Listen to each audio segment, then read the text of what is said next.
RTX 5050 इतना जल्दी आ जाएगा मार्केट में, इसका डाउट था मुझे, बट इट्स हियर। और प्राइस रखा गया है वो जो विश्वास ही नहीं होता। ऑलमोस्ट कुछ RTX 4050 भी मिल जाएंगे इस प्राइस रेंज में। मतलब 4050 के रेट में अगर RTX 5050 मिल जाए तो क्या बात है भाई। सो ये कमाल कर दिखाया है अपने MSI ने, नए MSI Katana i7 14650HX RTX 5050 ने रिसेंटली लॉन्च करके, अभी लॉन्च हुआ नहीं है या हो गया होगा। वैसे MSI ने और धुआंधार लैपटॉप लाए हैं, लेकिन this one is unique because of price to specs ratio. So मेरे रिव्यू लिस्ट का दूसरा लैपटॉप RTX 5050 ही था। किसका था ये नहीं पता था, लेकिन एज आई कमिटेड गाइज मैंने आप लोगों के लिए लाया। एंड एक इंपॉर्टेंट बात दोस्तों, RTX 5070 5080 तो सब लोग रिव्यू कर लेते हैं बिकॉज कंपनी से ही मिल जाता है, लेकिन 5050 या जो 4050 था पिछले साल, उसको अरेंज करना इस वक्त आसान नहीं होता, but I did it guys. तो इसी बात पर लाइक सब्सक्राइब कर लीजिएगा। चलिए इसका स्पेक्स एक बार देख लेते हैं। इसमें आपको पावरफुल i7 14650HX RTX 5050 मिल जाता है with 16 cores and 24 threads and hybrid split of 8 performance cores and 8 efficient cores। इसमें आपको जो बेस स्पीड है वो 2.2 GHz मिलता है एंड जो इसका टॉप एंड है वो 5.2 GHz तक रीच कर सकता है। थर्मल डिजाइन पावर जो CPU का TDP होता है वो 57 बेस हेप को मिलता है एंड 157 वाट तक ये इंटेल प्रोसेसर पुश कर सकता है। दैट्स व्हाई वी कॉल कि भाई इंटेल के प्रोसेसर्स कहीं ना कहीं पावर ज्यादा पुश कर लेते हैं एंड वर्कलोड ज्यादा हैंडल कर लेते हैं बहुत सिनेरियोज में, not in every place. And 24 logical threads मिलता है with good enough to kick the performance within you। 24 logical threads, 16 GB का DDR5 dual channel RAM मिलता है इसमें। लेकिन एक बात है गाइस, सिंगल चैनल देते ना तो एक और 16 GB का स्लॉट लगाना आसान पड़ता है rather than 8 GB का एक हटाना जो हमको पड़ेगा। वैसे आप इसको आसानी से 32 GB पर अपग्रेड कर सकते हो। 64 GB तक भी कोई इशू नहीं है, सजेस्टेड 32 GB है। रेस्ट कंपनी को भी पता है 16 GB क्यों दिया उन्होंने। रीजन क्योंकि जो इस पावर पैक्स परफॉर्मेंस से आपको लैपटॉप दे रहा है उसके हिसाब से 16 GB का 5600 मेगा ट्रांसफर पर सेकंड का जो रैम लगा है वो काफी होता है मोस्ट ऑफ द वर्क कराने के लिए। रेस्ट कनेक्टिविटी की बात करें तो Wi-Fi 6E मिलता है, Bluetooth 5.3 मिलता है। यहाँ पर Wi-Fi 7 होता 2025 में तो बेटर होता, बट कोई बात नहीं। USD इसमें आपको iGPU मिल जाता है एंड 115 वॉट का GDDR7 8GB RTX 5050 graphics card मिलता है, जो पहले या 4050 में 6GB है।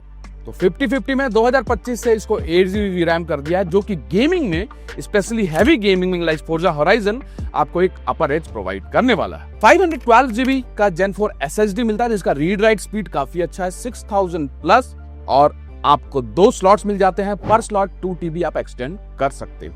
एंड 3 months का Norton सिक्योरिटी मिलता है and trial version Microsoft Copilot 365 with Copilot button over here. Copilot आज के डेट में बहुत नेसेसरी चीज है एंड हर ब्रांड अब ये प्रोवाइड कर रहा है। AI is the next future guys। MSI Katana और लैपटॉप से थोड़ा डिफरेंट देखने को मिलता है। क्यों? बिकॉज MSI अपने मोस्ट ऑफ द लैपटॉप में एक different type of polycarbonate material use करते हैं जो उनके अकॉर्डिंग हाई एंड वर्क के वक्त लैपटॉप बॉडी को गर्म नहीं होने देता है। एंड अब ये थर्मल कूलर बूस्टर 5 टेक्नोलॉजी को भी इंक्लूड कर दिया है, जो कि एक्चुअली 2024 में ही इन्होंने अपने लैपटॉप में इंक्लूड कर दिया था, बट अब वो चीज दिख रहा है ऑन ग्राउंड। कैसे? अगर आप इनके थर्मल प्लेट्स देखोगे तो उसमें काफी चेंजेस है, मैं आगे बताऊंगा। रेस्ट बिल्ड क्वालिटी में थोड़ा इंप्रूवमेंट है, लेकिन जो लुक्स है वो ऑलमोस्ट सेम है। आप अगर MSI का लोगो देखोगे तो इसको थोड़ा सा रगड़ बना दिया है, थोड़ा सा टेक्सचर के हिसाब से दे दिया गया है। एंड आप ऊपर के साइड में अगर लैपटॉप की देखोगे तो जो पहले भी था, वेंट्स आपको यहां मिलता है। जैसे ही आप लिड ओपन करते हो, ये जो थोड़ा सा टिल्ट किया गया है, तो ये वेंट हवा, गर्म हवा इधर की तरफ मारता है रेदर देन डिस्प्ले की तरफ, तो इसको एक गुड इंजीनियरिंग कहा जाएगा। And laptop complete matte finish के साथ आपको मिलता है। बैक साइड में अगर आप देखोगे तो यहाँ पर बताता हूं, अभी यहाँ पर अगर आप देखोगे तो यहाँ पर आपको 2 वेंट्स मिल जाते हैं। एक वेंट आपको लेफ्ट में मिलता है और ये कंप्लीट कॉपर प्लेट्स का यूज किया गया है आगे पीछे, बिकॉज ये गर्मी को ज्यादा आसानी से एब्जॉर्ब कर लेता है तो ये कुछ चेंजेस है। एंड हाँ, इनके कूलिंग थर्मल्स को जैसे मैंने बताया, आप देख सकते हो, इसको मैंने पिछले साल ही नोटिस किया था कि इन्होंने कुछ चेंजेस लाया फॉर बेटर थर्मल, जो कि लोगों का डिमांड था। एंड अगर आप बैक साइड देखोगे तो बिल्कुल खुल्लम खुल्ला माहौल है जैसा पिछले साल था। यहाँ पर आप देख सकते हो 2 फैन का आपको आउटलेट दे रखा है। एंड ये जितने भी आपके इसके हीट पाइप्स हैं वो इजिली विजिबल रहता है यहाँ से कि कुछ प्रॉब्लम तो नहीं हुआ, गंदगी तो नहीं जम गई। तो आसान पड़ेगा आपके लिए ऑब्जर्व करना कुछ वक्त बाद की लैपटॉप में गंदगी तो नहीं जम गई है। तो MSI एग्जैक्टली मैक्सिमम परफॉर्मेंस डालने की कोशिश किया गया है with budget in control. And laptop के चारों साइड अगर आप देखोगे, जो ये एरिया है, यहाँ पे एक थोड़ा सा टेक्सचर दे रखा है, एक डिजाइन एलिमेंट दे रखा है जो कि लैपटॉप को होल्ड करने में आसानी पड़ता है। लैपटॉप की वेट की बात की जाए तो ये अप्रोक्सीमेटली 2.5 kg का लैपटॉप है। एंड अगर इसके 240 वाट के ब्रिक को इंक्लूड कर दिया जाए साथ में तो अप्रोक्सीमेटली 3 kg का पहुंच जाता है, जो कि ठीक है।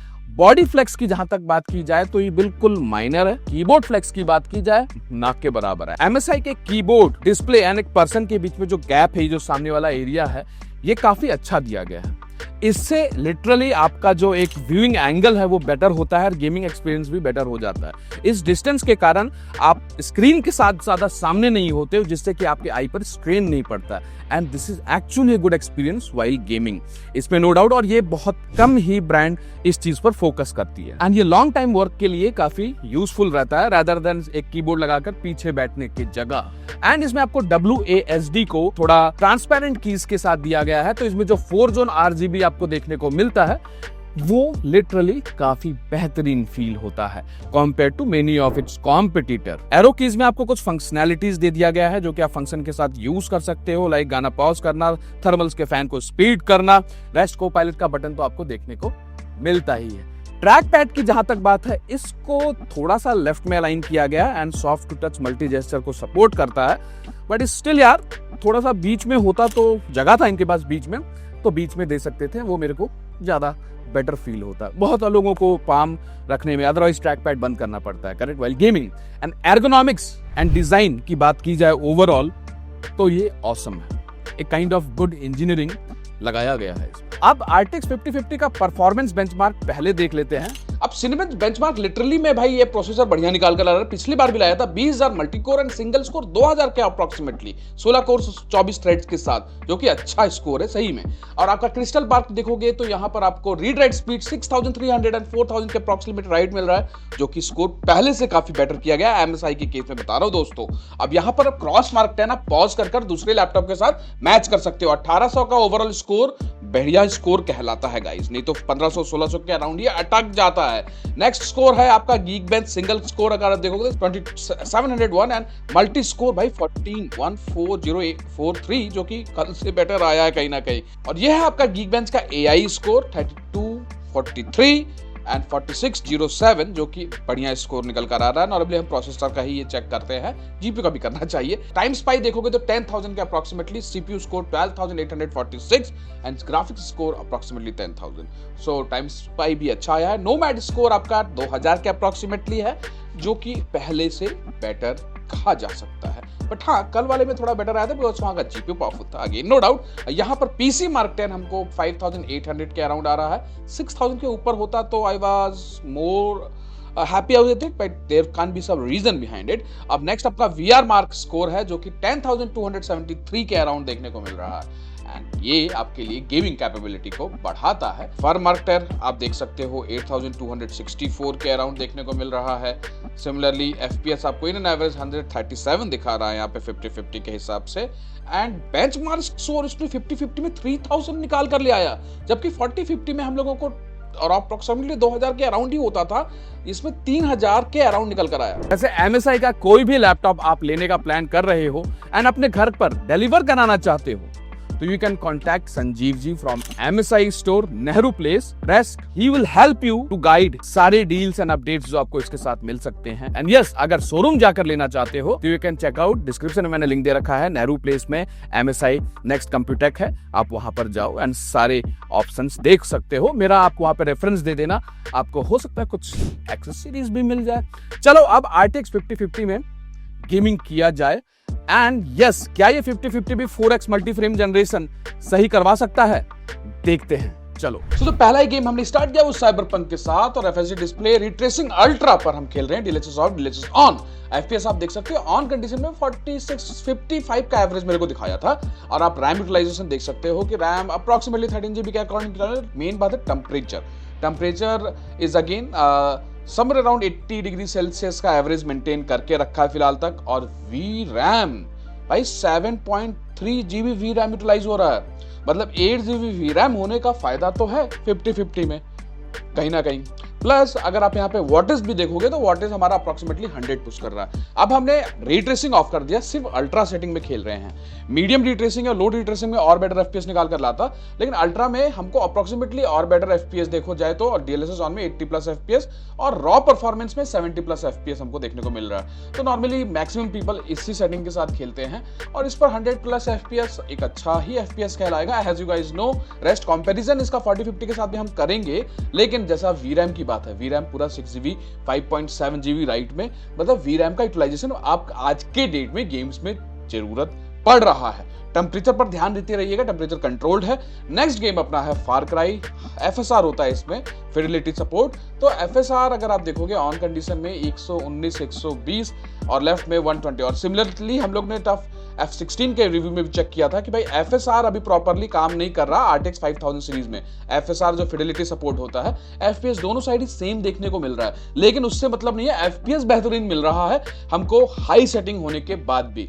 लेकिन इस गेम में डीएलएसएस नहीं आता, एफएसआर आता है। एफएसआर का कोई खास वर्क देखने को नहीं फील हो रहा है। और नेक्स्ट गेम है अपना RDR2 FHD display, DLSS off DLSS on. अब नॉर्मल डीएलएसएस है, यहाँ पर कोई भी मल्टी फ्रेम हम अभी तक यूज नहीं कर रहे हैं। और टेम्परेचर अभी भी आप देखोगे तो हाँ, टेम्परेचर 80 के ऊपर गया, 84 डिग्री सेल्सियस के अराउंड अभी मेंटेन्ड है। और वाटेज भी पुश अच्छा कर रहा है और जो सीपीयू अपना टीडीपी पुश कर रहा है वो भी बेहतरीन है। बट कहीं ना कहीं जो processor to processor, laptop to laptop चीजें डिफर होती है, टीडीपी पुश भी डिफर होता है। यहाँ पे जो टीडीपी पुश है वो 50, 55, 60+ नहीं जा रहा है सीपीयू का। लैपटॉप उसी के अकॉर्डिंग ऑप्टिमाइज्ड और उसी के अकॉर्डिंग इसका रेट भी है। अब नेक्स्ट अपना जो ब्लैक मिथ वुकोंग में अगर हम देखें तो डीएलएसएस ऑफ डीएलएसएस ऑन में आप देख सकते हो, यह भी हम लोग हाई सेटिंग में खेल रहे हैं, लो रिट्रेसिंग ऑन है और इसमें आप एफपीएस बेहतरीन देखने को मिल रहा है। अगर 100+ एफपीएस हम देखें तो उस हिसाब से रिट्रेसिंग अगर आप लो रखोगे, मैक्सिमम नहीं जाओगे, तो ये आपको अच्छा एफपीएस निकाल कर दे देगा एफएसडी डिस्प्ले के हिसाब से। यहाँ पर वीरैम कम यूटिलाइज हो रहा है, लेकिन जीपीयू का जो मेगाहर्ट्ज है वो प्रॉपर्ली यूटिलाइज हो रहा है। यहाँ पर आप देख सकते हो कि एफएसडी डिफॉल्ट स्टेटस पर जब हम खेल रहे हैं वैलोरेंट तो हमको 300 एफपीएस के अराउंड मिल रहा है, लेकिन कल सेम प्रोसेसर था, वहां हमको ज्यादा एफपीएस देखने को मिल रहा था।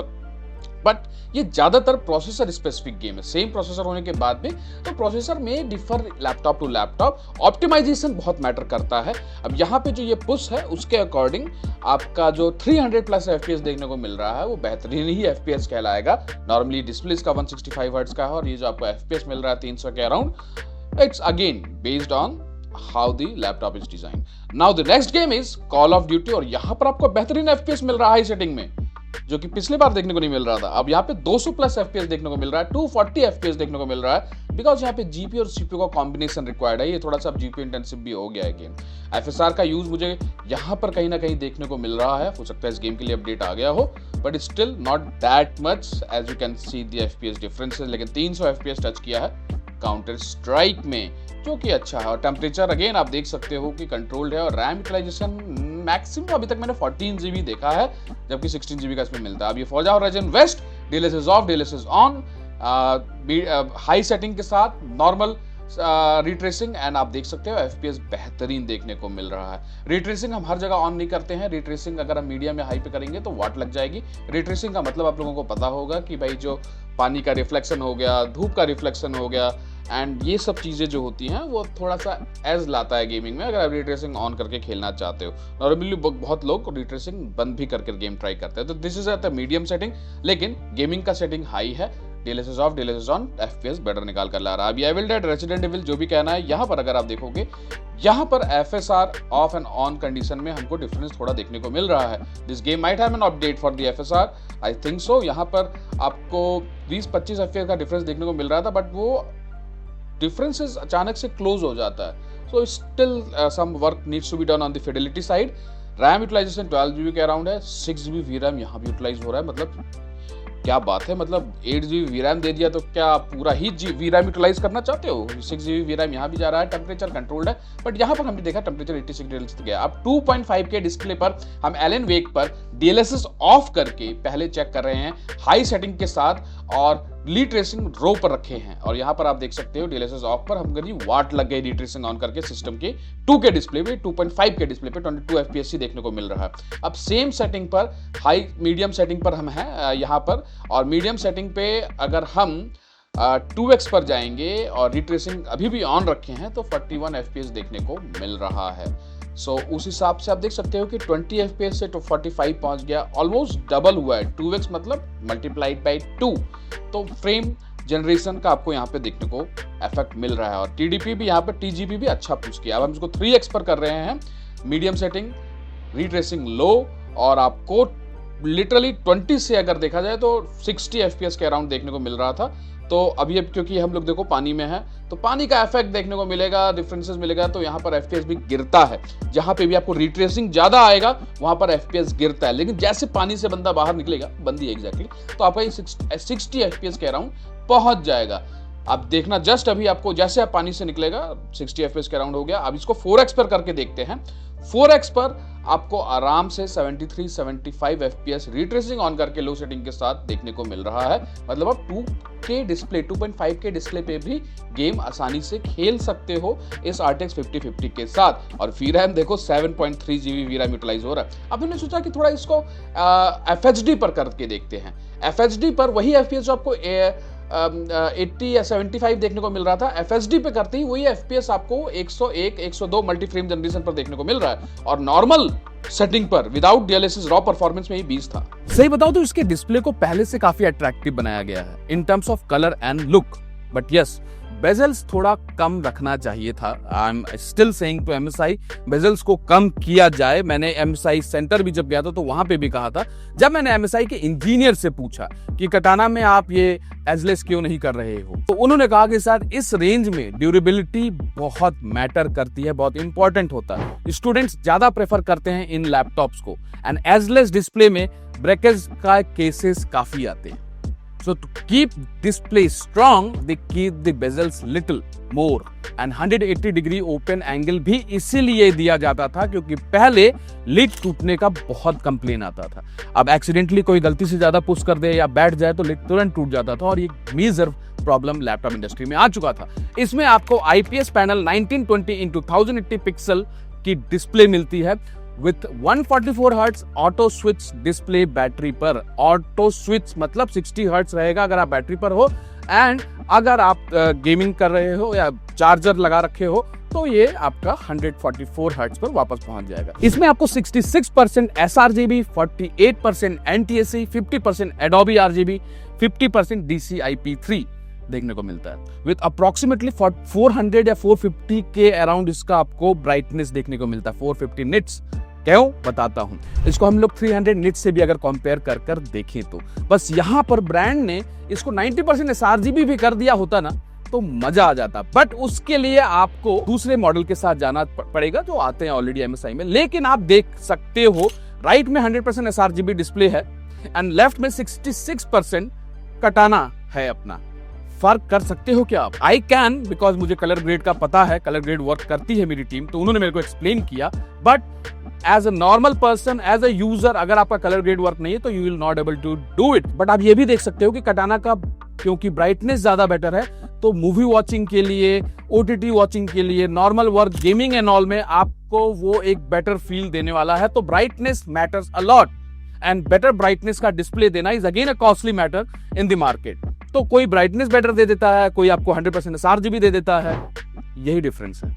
समझ में आ गया होगा, इसी बात पे लाइक कर लीजिएगा। जहां तक MSI सॉफ्टवेयर की बात है, MSI सेंटर काफी इजी टू अंडरस्टैंड है। मक्स स्विच सॉफ्टवेयर आप जिसमें आपको हार्डवेयर मॉनिटरिंग पेज पर सारे स्टैट्स देखने को मिल जाते हैं, जिस पर आप डायरेक्टली डिस्क क्लीनिंग कर सकते हो, मेमोरी स्पेस फ्री अप करने का ऑप्शन मिल जाता है। MSI AI इंजन आपको सारे adjustment based on your work automatically adjust करके देता है आपके यूसेज के अकॉर्डिंग। रेस्ट अगर आप मक्स स्विच कंट्रोलर में एक्सट्रीम मोड पर या balance mode, eco mode, discrete GPU mode, only MS hybrid graphics mode, ये सब इजीली कॉन्फ़िगर कर सकते हैं ना। iGPU मोड ओनली सेलेक्ट कर सकते हो यहां से।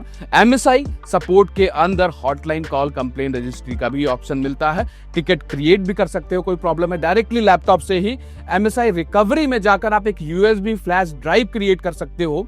अगर आपके लैपटॉप में कुछ प्रॉब्लम आ गया, आप रिकवर करना चाहते हो तो आप डायरेक्टली जाकर रिकवर कर सकते हो। ये बहुत सही ऑप्शन दिया गया है, डायरेक्टली आपको ऐप में ही मिल जाता है, बायोस में जाने का जरूरत नहीं है। अगर आपके लैपटॉप में कुछ इश्यू आता है और इसको रिकवर करना चाहते हो तो डू दिस। अगर आप ये लैपटॉप परचेज करते हो कोई भी, तो एक रिकवरी की फ्लैश ड्राइव बनाकर रखिए, अच्छा रहता है। जहां तक पोर्ट्स की बात है तो इसमें आपको 3 USB 3.2 टाइप A Gen 2 देखने को मिलता है, एक राइट साइड में, 2 लेफ्ट साइड में। तो ये Gen 2 पहले Gen 1 थे, अब आपको Gen 2 वाले मिल जाते हैं। और एक टाइप C USB 3.2 Gen 2 मिल जाता है with a great read write speed, display port की तरह जो वर्क कर सकता है। पावर डिलीवरी भी आपका ये लेता है एज अ PD चार्जर 100 वाट के अराउंड, एंड RJ45 का भी पोर्ट आपको राइट में देखने को मिलता है। इसमें HDMI 2.1 है, जिससे आप एक्सटर्नल डिस्प्ले पर 4K लेवल का इनपुट ले सकते हो। 8K 30 FPS, 4K 60+ FPS पर आराम से ले सकते हो। 2 स्पीकर्स मिलते हैं, ऑडियो स्पीकर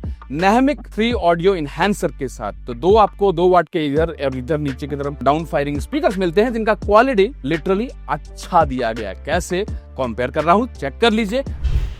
राइट साइड में डॉल्बी इफेक्ट के साथ है, लेफ्ट साइड में अपना नॉन डॉल्बी है बट Namic ऑडियो का सपोर्ट मिलता है। चलो कटाना का पहले सुनकर देखते हैं साउंड।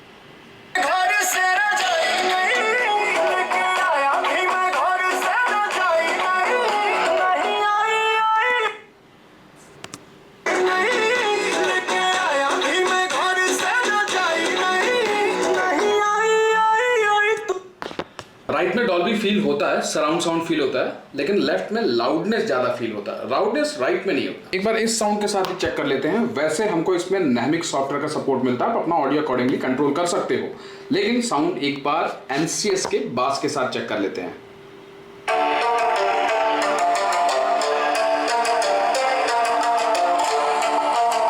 साउंड क्लियरिटी अच्छा है इसका भी।